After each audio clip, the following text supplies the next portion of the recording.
Halo Sobat Hukum, izin memperkenalkan diri, nama saya Isra Soga Fatima dengan NPM 24065199205. Hari ini saya akan membagikan informasi terkait video penelitian yang telah saya lakukan dalam tesis kali ini yang berjudul Self-Referencing sebagai praktik anti persaingan pada platform digital, di mana saya membandingkan perbandingan hukum antara Indonesia, Uni Eropa, Amerika Serikat, dan juga China. Seiring dengan perkembangan ekonomi digital, platform digital bukan hanya lagi menjadi perantara antara konsumen dan juga penjual, tetapi juga menjadi penyedia layanan produk sendiri di produk atau platform yang dia sediakan. Oleh karena itu, hal ini menimbulkan kekhawatiran apakah ini merupakan praktik anti persaingan yang dapat menimbulkan kerugian bagi pihak yang lain. Salah satu bentuk perilaku tersebut dinamakan self-referencing, yaitu praktik ketika operator platform memberikan perlakuan yang lebih menguntungkan kepada produk atau layanan miliknya sendiri dibandingkan produk atau layanan pelaku usaha lain yang menggunakan platform yang sama. Perlakuan tersebut dapat berupa prioritas dalam hal pencarian, penempatan produk yang diberikan teratas, maupun akses yang lebih besar terhadap data dan juga pengguna. Di Indonesia pada saat ini belum terdapat aturan spesifik yang mengatur mengenai platform digital dalam persaingan usaha. Indonesia masih mengacu kepada undang-undang yang lama yang dikeluarkan pada tahun 1999, yaitu Undang-Undang Nomor 5 tahun 1999 tentang praktik anti persaingan usaha. Hal ini belum disesuaikan dengan perkembangan zaman yang begitu luas tentang ekonomi digital itu sendiri, sehingga masih banyak karakteristik dari pasar digital yang belum dimasukkan di dalamnya. Oleh karena itu, dalam hal ini saya akan meneliti mengenai bagaimana self-referencing dalam platform digital, apakah itu menimbulkan praktik anti persaingan usaha yang kemudian saya akan membandingkan dengan 3 negara pembanding lainnya, yaitu Uni Eropa, Amerika Serikat, China, dan juga pastinya akan disimpulkan kepada negara Indonesia itu sendiri. Adapun rumusan masalah yang saya angkat dalam penelitian pada saat ini ada 2 hal. Yang pertama, bagaimana pengaturan praktik self-referencing pada platform digital dalam sistem hukum persaingan usaha di Uni Eropa, Amerika Serikat, China, dan juga Indonesia. Dan juga rumusan kedua, bagaimana konseptualisasi model pengaturan persaingan usaha yang ideal dan adaptif bagi Indonesia dalam menghadapi praktik self-referencing pada platform digital. Adapun pengaturan yang ada diawali oleh negara Uni Eropa yang menjadi pilar utama dalam praktik platform digital dalam anti persaingan usaha, yang mana sebelumnya Uni Eropa mengatur expose mereka dalam TFEU di pasal artikel 102 yang secara general mengatur mengenai praktik anti persaingan usaha dalam hal self-referencing. Namun, seiring dengan perkembangan zaman dan waktu yang dibutuhkan untuk meneliti hal tersebut begitu lama, maka dengan cepat Uni Eropa menerbitkan aturan ex ante yang bernama Digital Market Act yang berlaku penuh sejak Mei 2023. DMA menggunakan pendekatan ex ante untuk mencegah praktik anti persaingan usaha sebelum terjadinya praktik tersebut, sehingga pihak-pihak platform digital penyedia layanan boleh memiliki bariernya sejak dini. Adapun dalam DMA tersebut, di pasal 3-nya secara khusus menargetkan platform raksasa yang mereka sebut dengan nama gatekeeper atau penjaga gerbang utama antara pelaku bisnis independen dan juga konsumen yang mau menggunakan layanannya. Ini dia 6 gatekeeper ditambah dengan aplikasi lain penyedia platform digital yang berpotensi menjadi gatekeeper selanjutnya. Dan ini dia larangan tegas mengenai self-referencing dalam Digital Market Act di pasal 6 ayat 5-nya, di mana disebutkan gatekeeper dilarang memperlakukan layanan dan produk miliknya sendiri secara lebih menguntungkan dalam peringkat, pengindeksan, dan perayapan dibandingkan dengan layanan atau produk serupa dari pihak ketiga.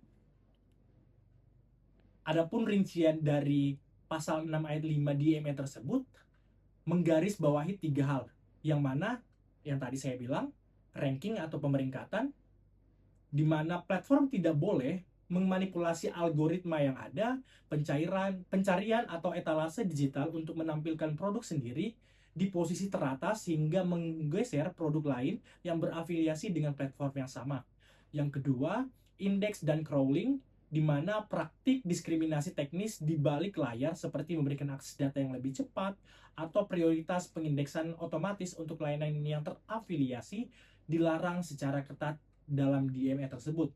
Dan prinsip dari fair, reasonable, and non-discriminatory guna menciptakan ekosistem bisnis digital yang adil dan dapat diperebutkan atau contestable. Pengaturan berikutnya berasal dari Amerika Serikat, yang dimana Amerika Serikat masih mengacu pada aturan tua anti persaingan usahanya, yaitu Sherman Act Section 2 dan juga FTC Act Section 5, yang mana masih mengeneralisasi mengenai landasan hukum persaingan usaha untuk dalam hal platform digital.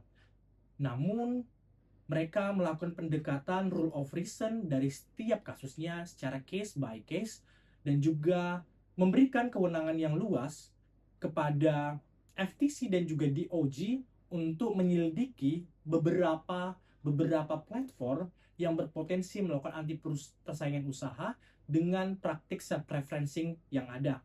Oleh karena itu, penguatan dari kinerja dari DOJ dan juga FTC menjadi landasan yang utama kepada pengaturan self-preferencing dalam Amerika Serikat. Bukan hanya mengedepankan ex ante seperti Uni Eropa, tetapi tetap expose, namun dengan memperkuat pilar-pilar mereka dalam hal ini adalah FTC dan juga DOJ. Tidak jauh berbeda dengan Uni Eropa, Cina juga mengamandemen undang-undangnya di tahun 2022 dengan tegas pada pasal 9-nya yang diamandemen mengatur mengenai larangan bagi platform digital untuk menggunakan posisi dominannya untuk mengatur dari data, algoritma, teknologi, dan juga aturan internal untuk membatasi kompetisi yang sehat. Dan juga dalam pasal 22 hasil amandemen tersebut mengatur bagaimana tying dan juga eksklusivitas untuk mengatur alur persaingan usaha agar tetap sehat di China, sehingga mereka memperkenalkan larangan tersebut dengan istilah Erxwanyi, yaitu pilih satu dari dua yang merupakan bagian dari tying dan eksklusivitas tersebut.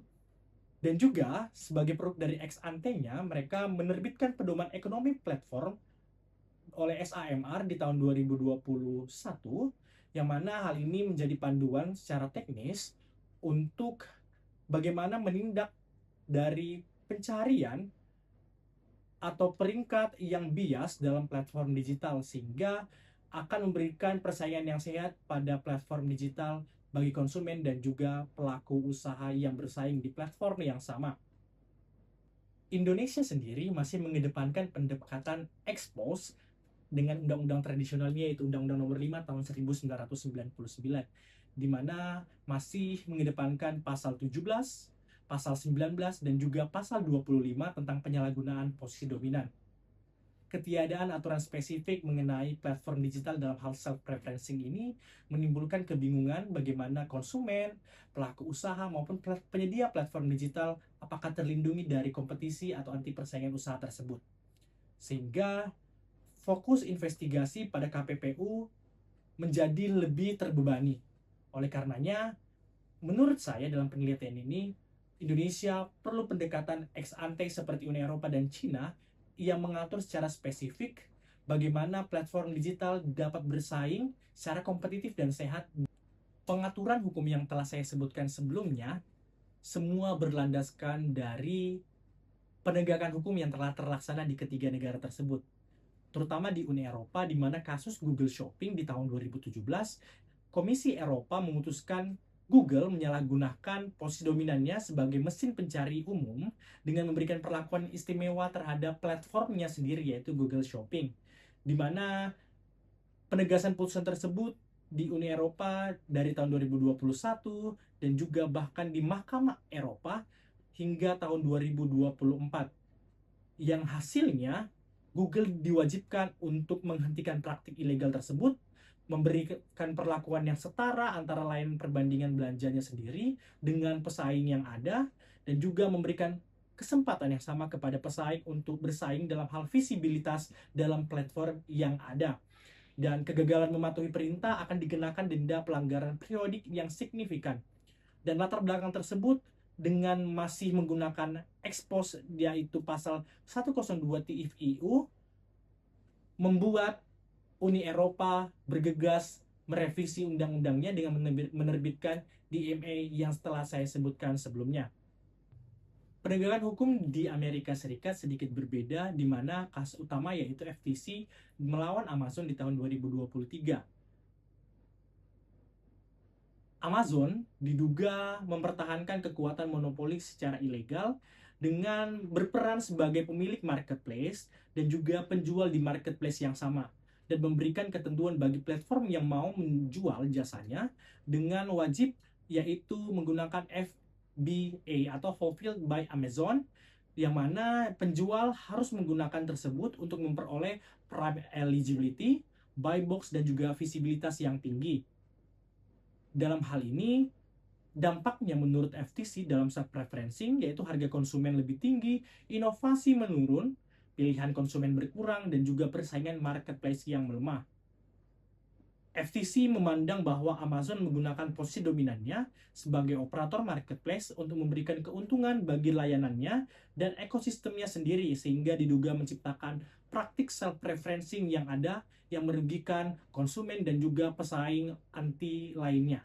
Di Cina sendiri, kasus yang menimpa platform Alibaba dengan menggunakan mekanisme pemaksaan yaitu Arkswandi yang telah saya sebutkan sebelumnya, di mana Arkswandi yang mereka sepakati dengan memblokir akses ke alat promosi dan pemasaran penting bagi pedagang yang tidak eksklusif, kemudian demotion atau penurunan peringkat secara drastis dan penghapusan produk dari hasil pencarian, dan juga menghapus toko pedagang sepenuhnya di platform Alibaba.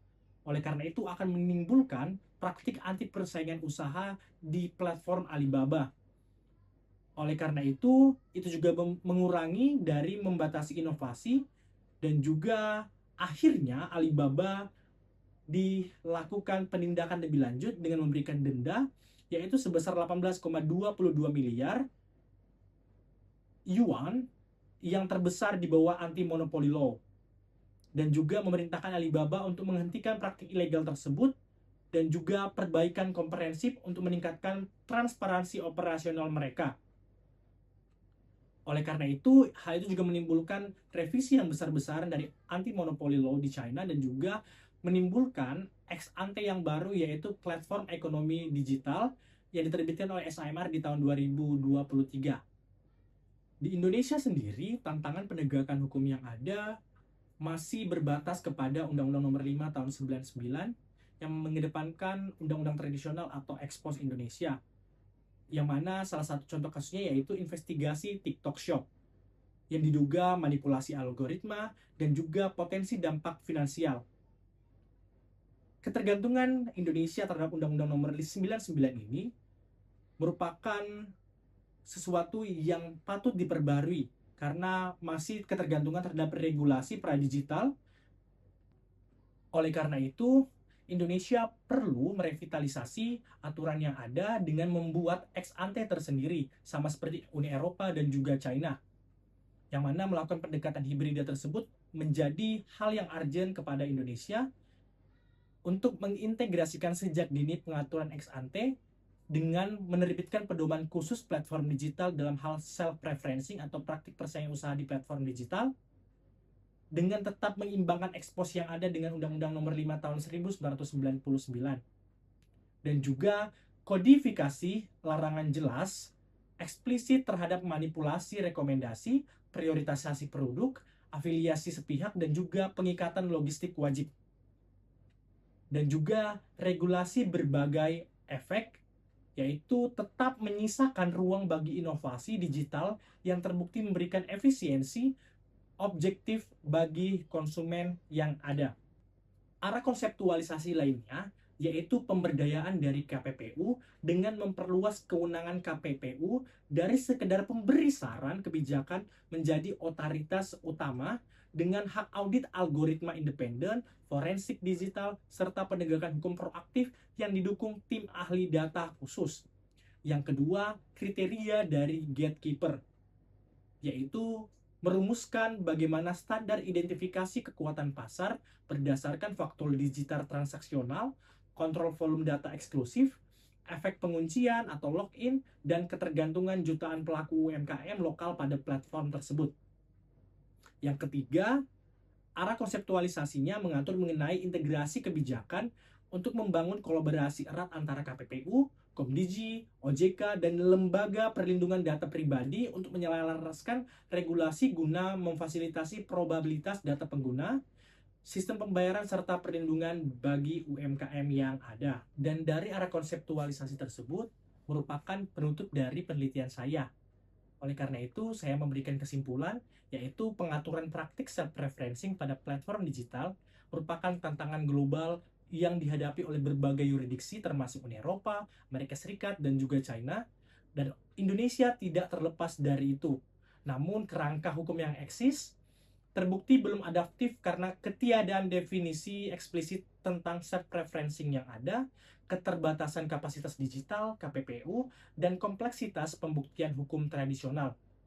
Dan juga berdasarkan tantangan tersebut, model pengaturan yang saya rekomendasikan yaitu pendekatan hibrida, yaitu dengan mengedepankan ex ante dan juga ex post di Undang-Undang 5 tahun 99 yang ada, dan juga memperluas wewenang dari KPPU, serta memberikan kewenangan untuk investigasi digital bagi KPPU itu sendiri, serta penetapan dari kriteria gatekeeper di platform digital yang ada di Indonesia sehingga tidak merambat kepada semua platform digital yang ada, terutama UMKM ke bawah.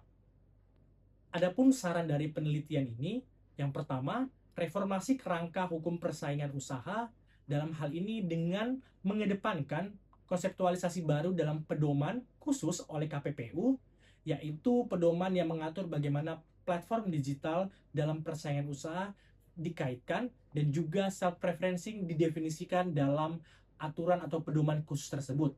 Yang kedua, investasi kapasitas institusional KPPU. Yang ketiga, kodifikasi aturan gatekeeper lokal yang melindungi UMKM ke bawah. Dan juga yang terakhir merupakan pembentukan komite lintas sektor. Demikianlah hasil dari video diseminasi saya. Untuk laporan dan pertanggungjawabannya, terima kasih dan saya ucapkan terima kasih.